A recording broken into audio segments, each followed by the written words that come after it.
Welcome to Catalyst. Joining us today is Ryan Huggins to talk about game making and the industry from an independent game maker perspective. Ryan is a senior game design major at Champlain College and co-owner of Sundae Month. Thank you so much for joining, Ryan. Yeah, no problem, dude. So to begin, can you tell me about what Sundae Month is and how you came about the name? So what is Sundae Month? It's like a question that I get asked a lot, and it's like super complicated. Mostly because Sundae Month we like define as a studio. A lot of people knows what a game studio is, but for us, like Sundae Month is what we call a collective, and it's just a bunch of like students or like game developers or artists in general coming together to make games that they want to see in the world versus like what people want, because like there's like what people want and then what should exist in our opinion, and so that's what Sundae Month is. We sort of just make things. As far as the name, we pretty much we're like, okay, so we need a name because we like merged two companies together essentially, and we need a new name.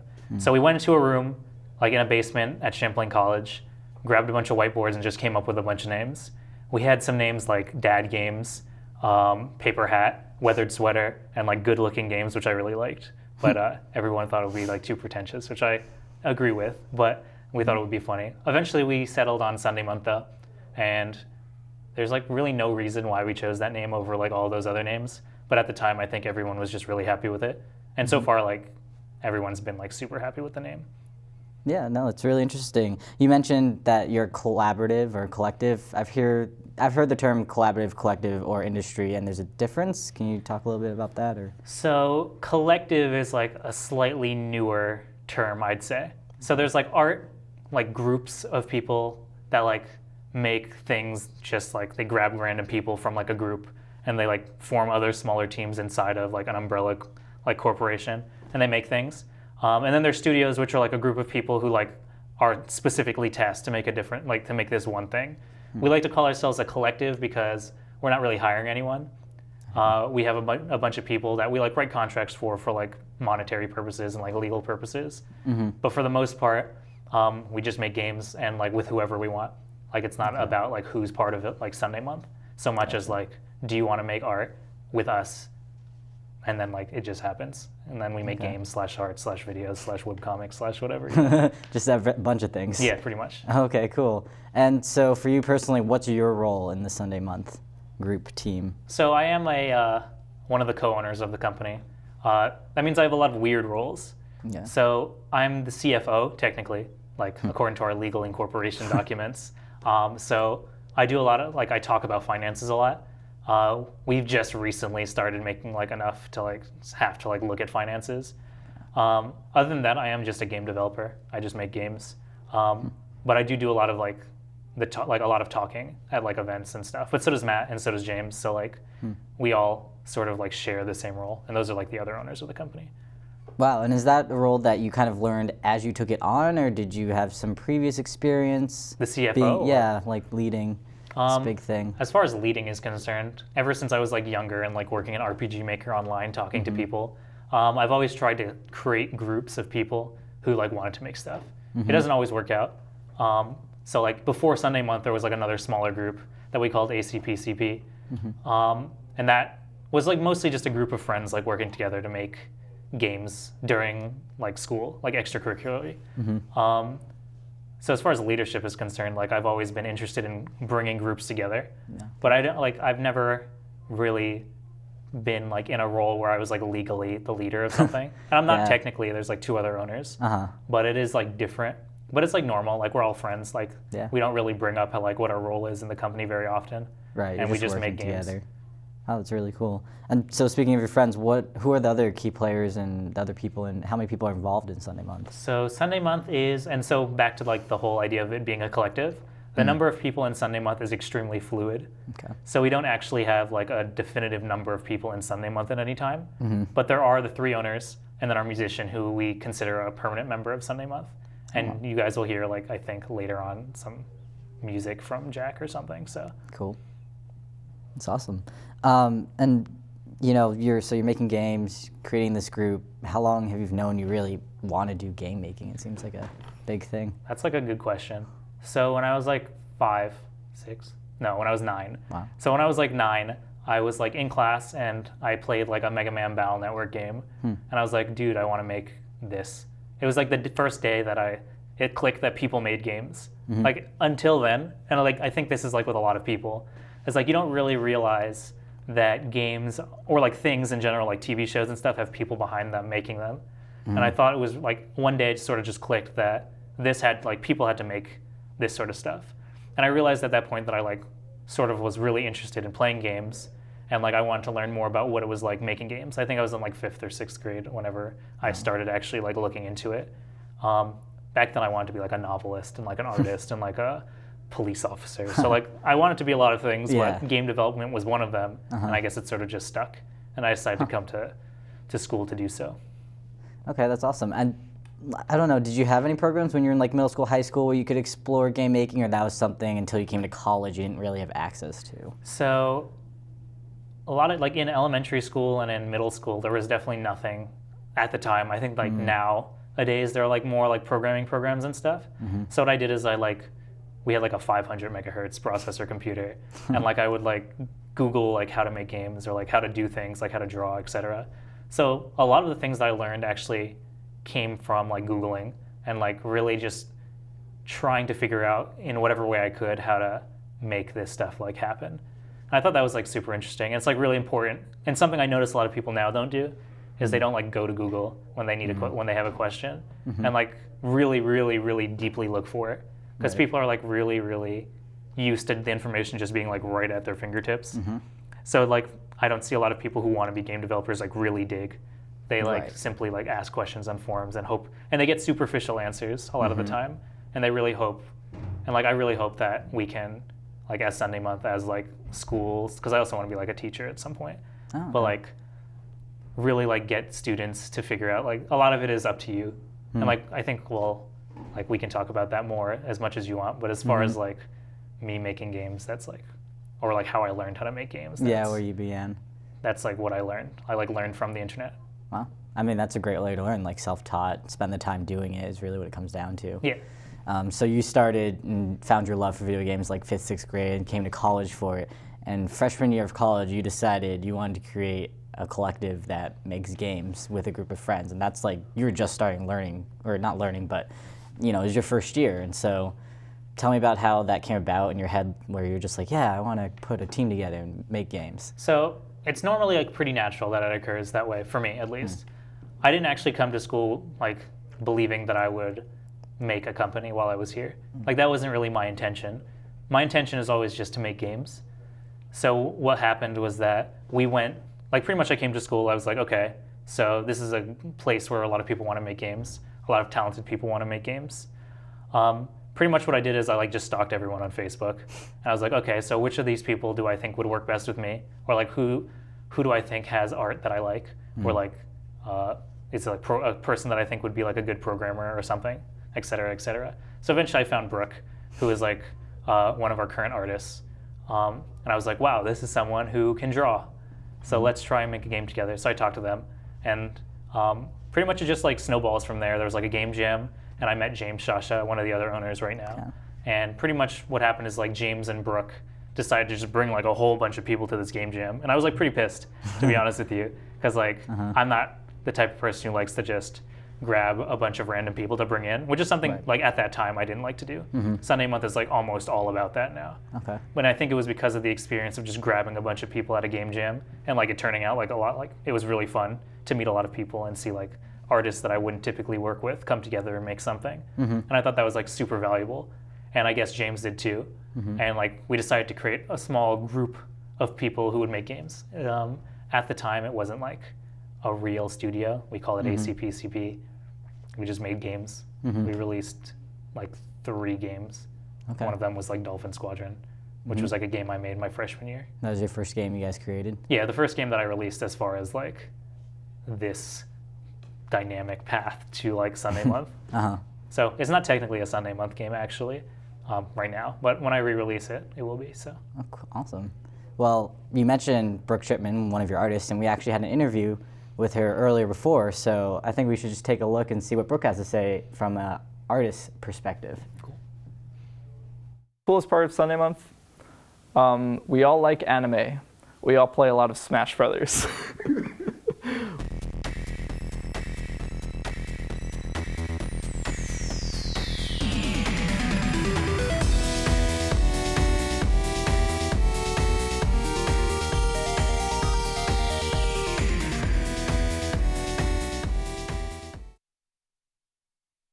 Right, so it was my freshman year.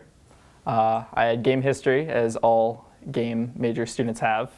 And Ryan Huggins, my friend and the designer from Sundae Month, he was like that standout kid in class. Like he was just like always talking. Everyone else was like in their like awkward cocoon phase. And I was also pretty social. So right after class, or actually either it was class or a game jam, Ryan approached me and was like, "You're gonna be my artist." I was like, okay, this means business. When you're an artist in production working on like 3D models or animation, you sort of have to use the tools that other people are going to give to you. So, for example, I'm a character artist. If in the industry, I would be at the whims of a concept artist. So I'm really used to like being kind of under people creatively. When you're an indie team, if you're working with like a 4-person team, roles aren't really divided into sub-roles. So like, we're never gonna have like 3 artists on one team. Well, I mean, sometimes we do. But in the case of an artist, there's not gonna be a concept artist, an animator, a character artist. There's just gonna be like an artist. So it can be very liberating in a way to take on all the roles. While that is a little stressful, it can be cool to really own all ends of that pipeline and be able to create something that is entirely yours in the process. That was difficult because, like I mentioned, game jams, those are like 48-hour ventures. That's pretty hard to do that, and you can't really do homework during that weekend. You can't even really have a social life. So that was a big struggle, balancing school and Sundae Month. Sundae Month usually won. School kind of suffered. It was awesome. It was such a funny scenario that I made that game in, because we started in game history. We did really well. The professor was like, "This is a cool game." Then we decided to do more work. So the second half of development was Ryan and I in his room with his 3 like crazy roommates, just like freshman year roommates, basically. So they were like doing their thing, and we were just like coding and drawing in the corner. And yeah, then it came out, and we got coverage, we got Let's Plays. That was the most validating thing of my like entire life, getting a Let's Play on YouTube. Like, this is amazing. Some British dude is playing my game. Wow, it's really interesting what Brooke had to say. They mentioned something about Let's Play. What is that exactly? So a Let's Play is really like a terminology for someone on like YouTube or like any other streaming whatever playing your game. It's really like, let's play this game and show like it off. And pretty much it's just someone who likes your game playing it, okay. And that's awesome. It. It's like pretty cool. No, that's really interesting. So Brooke was talking about her experience as an artist on the game design team or collaboration. I know you've been a designer and now you're also the CF.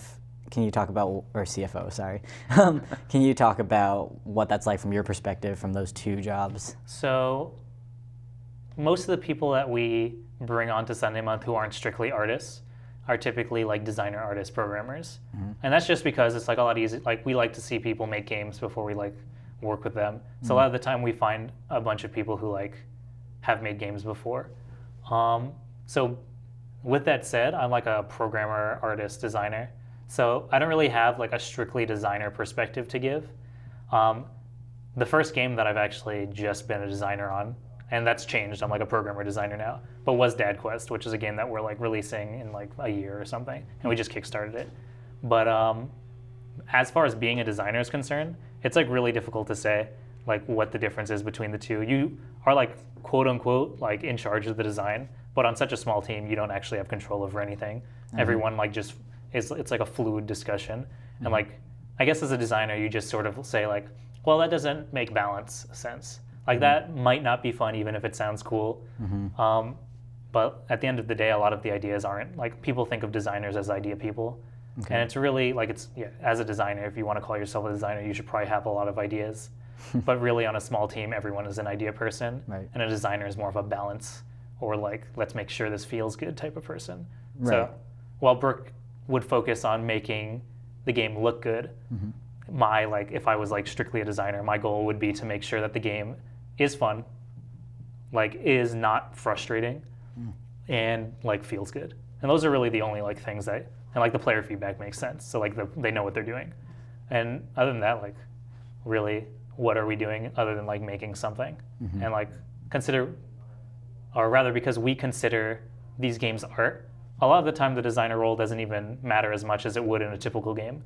Because we make sometimes we make games called alt games, which is like a movement of game development where you sort of just make whatever you want. I'm not the best person to talk about alt games. I'm not like, I don't personally make alt games very often, but I would say that a designer's role in an alt game is like much less so than in like a AAA game, or like a AA game even. So really, all that I do as a designer is like almost nothing. Okay, I mean it's been a process, I'm sure, since the creation of the idea that you had to bring people together, and now 4 years later, and you've created some games.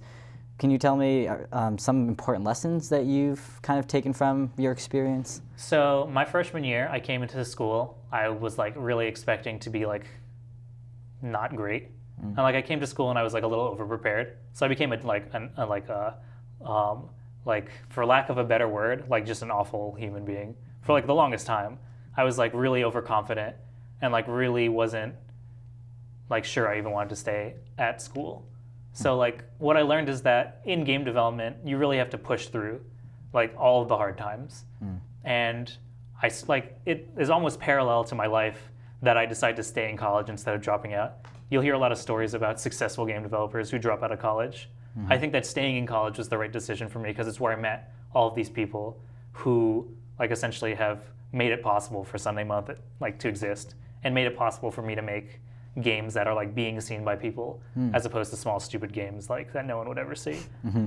So that's like one of the lessons I've learned is that you should probably stick through things and really like if you're young specifically, even if things don't seem like they're going great, and if you're like you really need to push through with game development, with life, with whatever, and they're like parallel. Also, I've become nicer.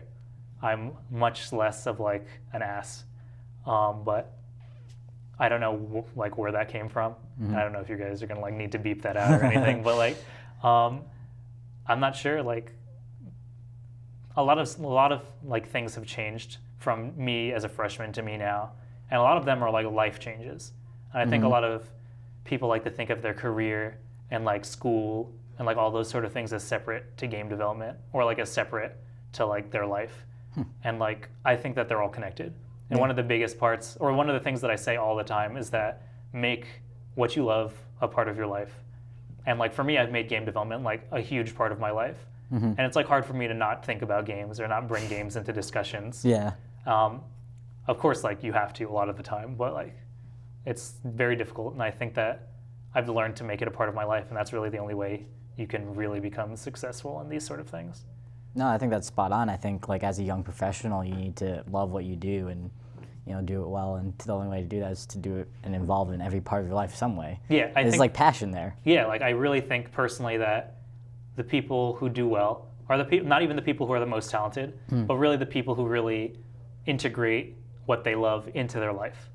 It doesn't matter how you do it so much as that you do it. Right. And like, sure, there's probably people who are like so like hyper talented that they don't need to do that. Right. But for like the general population, like myself included, I think that my best decision as a game developer was to treat it like less like a job, or like less like just something I have to do, and more like something that I want to do. And I have like a talk that I do about like at school all the time. And I call it the poop talk. And it's like just like pooping is a part of your life. Make game development a part of your life. Yeah, a part of your life. So that's awesome. And just do it. Very cool, very cool. And now, as we said in the beginning, you're a senior, so you're coming up on graduation. I'm sure a few of your key player members are coming up on graduation as well. What does that look like for you in Sundae Month? How do you keep it going? Yeah, so that's a good question. Separate? We specifically designed Sundae Month in such a way that people could shift out and shift in like very rapidly. And we did that because Matt Rohr, James Shasha, myself, Brooke, we're all people who have like a lot of different types of goals. And like sure, game development is a part of our life and like we make it a part of our life, but we're all artists. So we want to do things that aren't strictly always games, but we also want a place that we can come back to all the time. So Sundae Month exists as like a framework for people to like jump out to make things that they want to make specifically like personally, and maybe those things can like reintegrate into Sundae Month. But like we sort of offer like almost sabbatical. So as once you're a Sundae Month member, you can effectively like come back at any time and like rejoin a project if we have like projects open and that sort of stuff. So what's going to happen after we all graduate? A couple of us are going to move away. I think Brooke will probably get a job in the industry or like do mobile games as they want to do. James will probably move to Montreal. Wow. I will be staying here. I want to like teach around like as a part-time side job while we run Sundae Month. The thing is like Sundae Month, this whole time has been a company that's run on the side. And like I think that that's the best place for Sundae Month, is where we make games and like we work like a lot of hours, but it's always been extracurricular, and we've been successful with it being extracurricular because we don't burn ourselves out. Yeah, that's by like a good one call. Working too many hours like a lot of game developers do. So I think that after we all graduate, it's gonna be the same thing. It's not gonna change. It might be the way that we communicate might be different because we don't live like within 5 seconds of one another. So you just like message and so we use Slack. You'd oversee things, which is like Slack. a tool for like communication that pretty much all like game developers know of. Oh, okay. And yeah, it's like sort of like Skype, but like not like terrible. Okay. Never heard of it. Yeah, definitely look into it. Okay. So this is now like a Slack advertisement, JK, but like I think Slack is pretty good. Cool. And so do you know, one of the questions we have too is, do you have any advice for aspiring game majors or game makers or anyone in the field that would want to be part of a collaborative? Yeah, so James and I actually started one of the secondary like extracurricular game developers clubs here at Champlain College.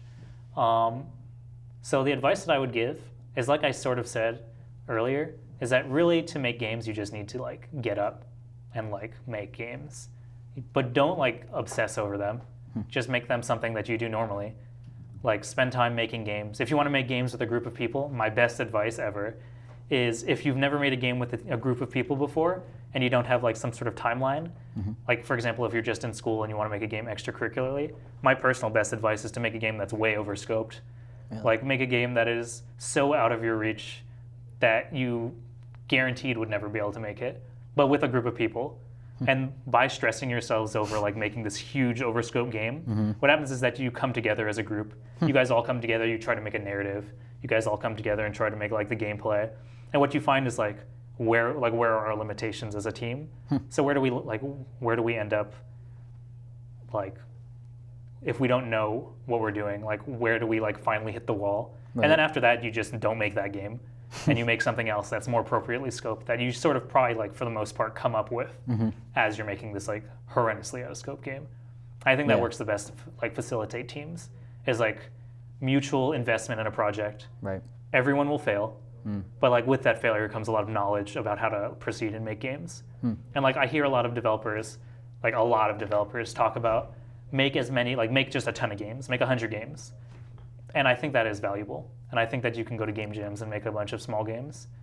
But as far as like creating a team and like getting started and really figuring out what your limitations are, I always propose like just starting big and then failing, because failure is like how you learn. So that makes sense. This definitely makes sense. Well, thank you so much for coming and joining me and having a conversation. I've definitely learned a lot. I don't know much about games myself, so it's something for me to learn. It was really good. So thanks for coming. Yeah, no problem. I'll do it again, I promise. Good. So that was Ryan Huggins, and I'm Alex Schlater, and thank you for watching The Catalyst.